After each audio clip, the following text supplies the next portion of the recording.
Hey everybody, welcome back. This is Kaeyoh again, and today we're going to have another episode of How to Be a Better Hero Leaguer. This is going to be episode 2, and it's going to focus on pre-game evaluation. So what do I mean by pre-game evaluation? Well, what I'm really talking about here is not draft. Draft I'm going to go over in another video, and I think it's a whole other topic that would take a long time to get into. But what I'm talking about is when you already have the draft locked in, um, really taking the time to understand what you're playing with, gauging the strengths and the weaknesses of your comp, of their comp, and how your different teams kind of interact with the map that you're playing on. So, in Hero League, of course, when it comes to the draft, you don't really have full control over what people are going to pick. People just are going to do what they want to do, and while I think it is a really good idea to try and communicate what you think would be a good pick or what would work well with what you're trying to do, and just generally trying to be supportive and communicative with your team, ultimately, you never know what's going to happen. People just have a certain character that they want to play, or they just don't agree with you at all, and this happens to me personally all the time. And that's totally okay. That's just how Hero League works. But what I want to focus on is just taking the way that you're approaching each game to a little bit of a higher level with what you're thinking about when it comes to the compositions. Now, it all starts, right when you have your picks locked in, and that's when you can start really looking at what you're going to be up against. So as soon as you're in the load screen and you get into the game, that's where we're going to be starting right here at the beginning of the game. I want you to start just opening up the score screen right away. And if you're in the loading screen, obviously just start looking at it there. But you want to start just looking at the two different compositions and really start thinking about what you're going to be doing this game. So in this particular game, in the draft, we had like a very early pick on Nazebo, which obviously would be seen as not the ideal pick and usually would make a lot of people upset and stuff. But this is how the draft played out. It is what it is. We have a Nazebo, great. That's just how this went down. Every character and every comp in the game, even the ones that are really trolly, like Gazlo, for example, the characters all do have certain strengths and weaknesses and things that you can take advantage of.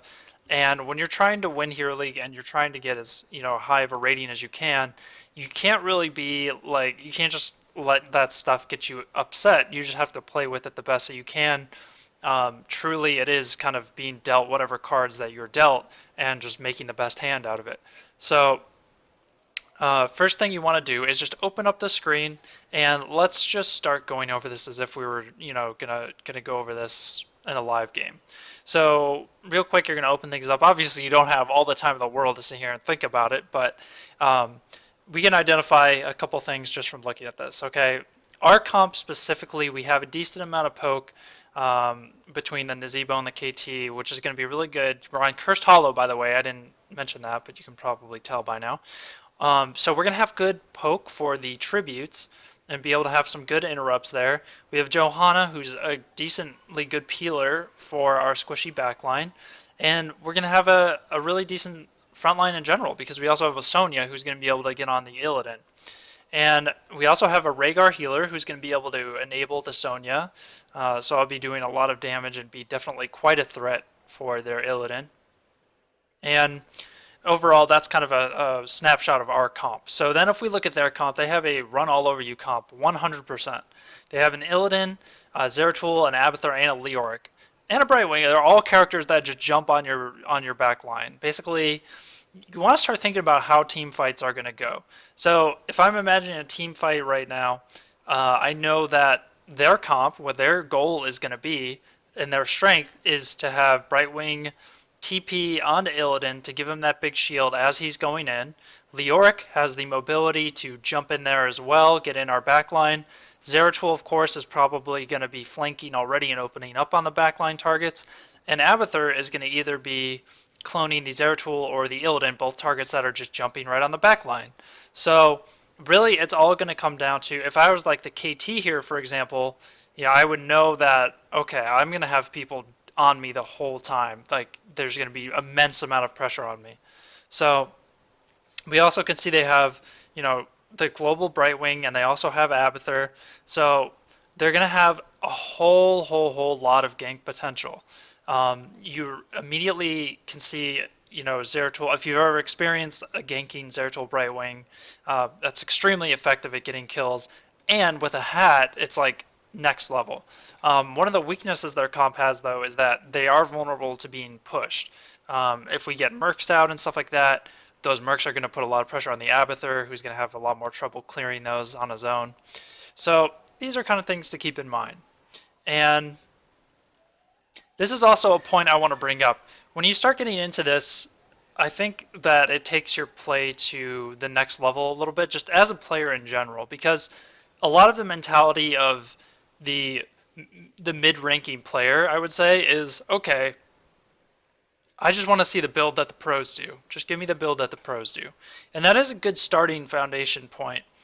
But a lot of people, will just ask me like, okay, well, like, how do you play Li Ming, for example, and they just want like the build that's like the best. And the thing is, though, if you want to take your play to the next level, you have to start thinking about the nuanced situations, and you want to start thinking about specific scenarios. What is going to be, what talent choices, what positioning styles, your play style. What are you going to decision making wise do differently because of the different characters that are interacting in the game.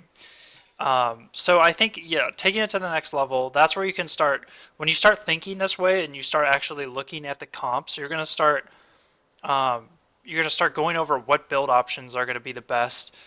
Maybe you can take some different talents that situationally are gonna be better. So I think that's just a really important point in general. And let me see, I have some notes written down here. Basically, yeah, the one thing that I see happen a lot with players is they get into a zombie autopilot kind of mode. And I'm sure like we've all experienced it where like you're playing some games, maybe you had a couple bad losses and you're on a bad streak, and you start just getting really frustrated, and maybe you had a situation where like you have somebody on your team pick Gazlo or something, and then you lose really bad, and you're not rager, but at the same time, you're just like whatever. Like I can't carry this. Like I can't control this. People are just gonna pick dumb stuff, and we're gonna lose. Um, Instead, you want to really try and make the best out of every particular situation, and um, just try to play around whatever strengths that a comp has.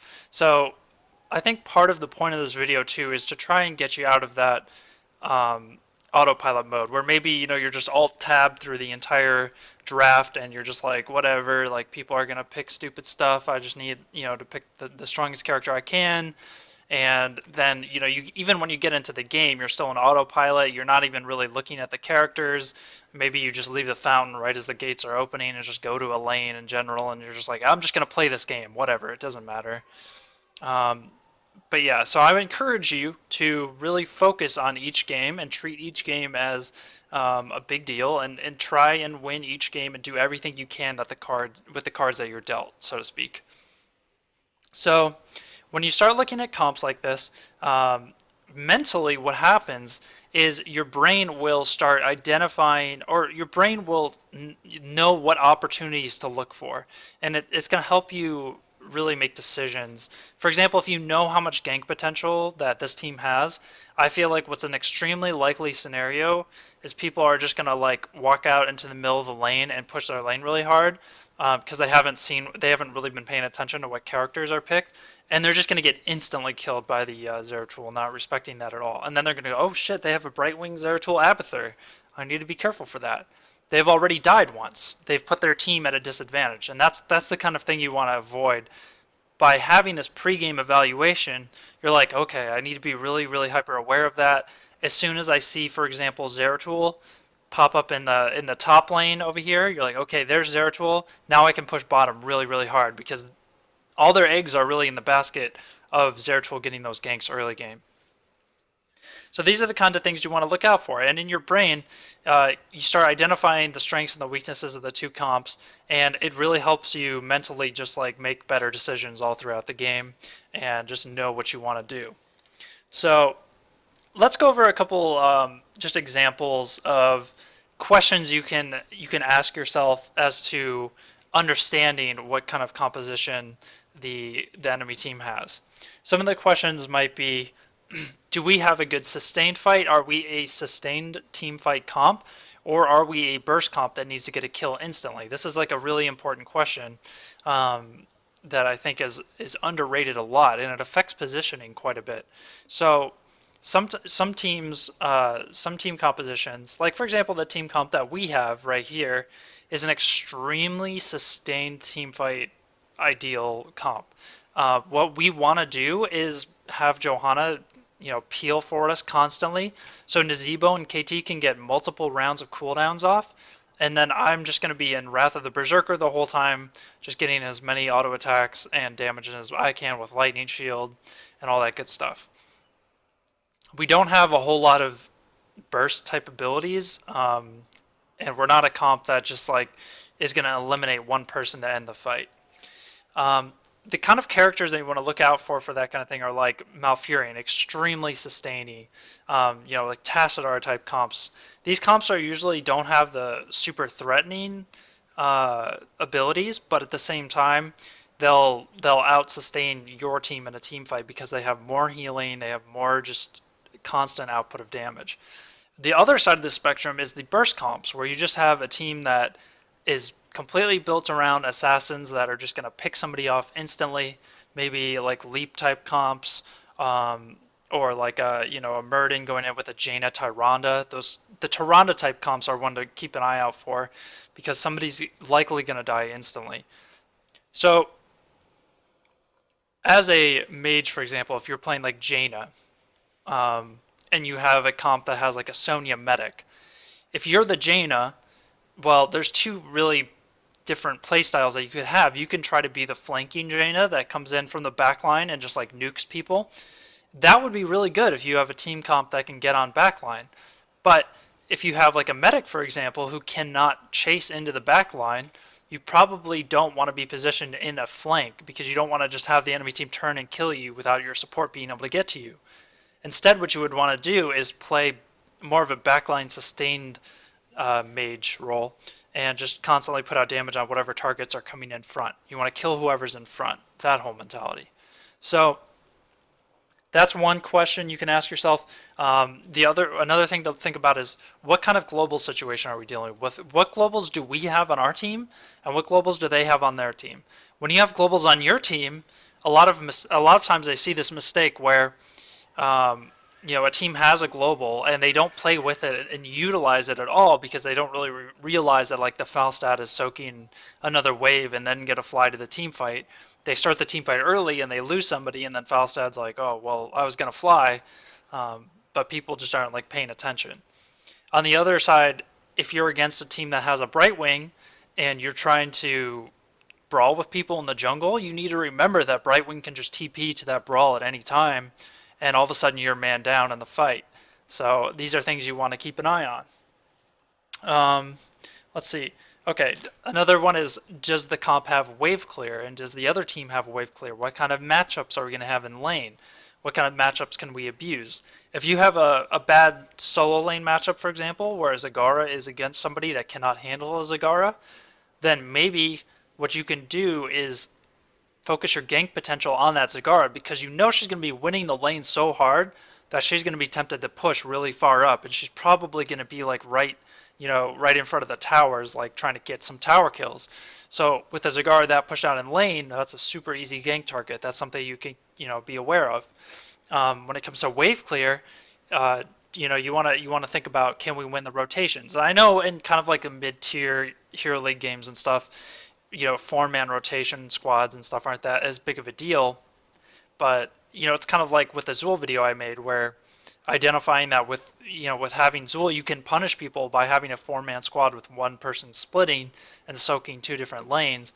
You just want to start thinking about this kind of stuff and formulating opinions in your mind as to like what your comp is good at and how you can exploit your opponent's comp's weakness.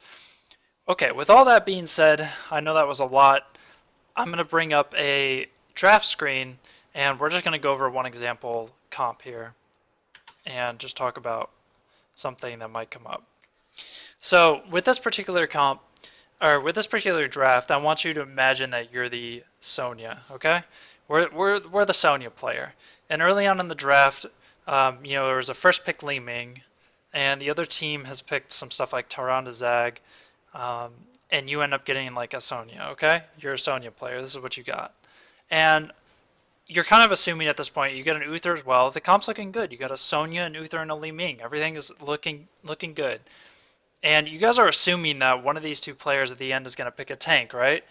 But then as soon as it comes to them, they start hovering Nova, and you're like, oh boy, here we go. And you're like, I think ETC would be a lot better here than Nova. And this player goes, no man, ETC sucks. I only play Nova. And you're like, okay. So they lock in Nova, and you're stuck with the Nova, right? This is something that happens all the time. So this is that point where you can either just kind of like shut your brain off and be like, whatever, I'm just gonna, listen to a YouTube video or something and like not even pay attention to the game. Or you can just start, you're trying to communicate with your team and be like, okay, well, so if we don't have a tank now, maybe what we can do instead is I'll go leap and we can just try to eliminate the Tyrande, for example, or the Zagara. Because what their team has, if you start looking at their comp, they don't have a lot of good tools to save the Tyrande. And for example, if you leap on somebody with a precision strike and like Li Ming burst, that target's probably gonna die. You can probably instantly eliminate the Tyrande with this comp. And this also is something that's fairly common where in Hero League you'll have these situations where like a 5 DPS comp ends up getting picked and you're like, oh god, we have no hope. But then you end up like winning the game because the other team underestimates just like how much insane damage and burst that like 5 DPS can actually have. So let's just comes back to play the cards that you're dealt, deal with it the best you can.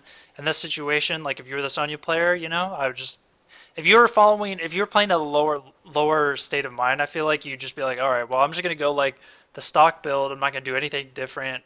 I'm just like, whatever, we lost this game already.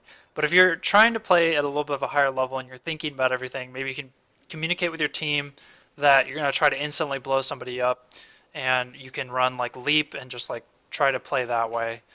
The point is just try to do whatever you can to make your comp strong at what it's good at. Anyways, guys, I hope this was a helpful video. Basically covered everything I wanted to cover. So yeah, just let me know if this improves your guys' games at all. It's all about evaluating your comp, evaluating the enemy's comp, figuring out how what kind of strengths and weaknesses both sides have, and how everything's going to interact and play out on the map. And it just helps you be more aware. It helps you mentally find better opportunities to make things happen, make plays, and that's all good stuff. Happy hero leaguing, guys. I'll talk to you again soon. Take care.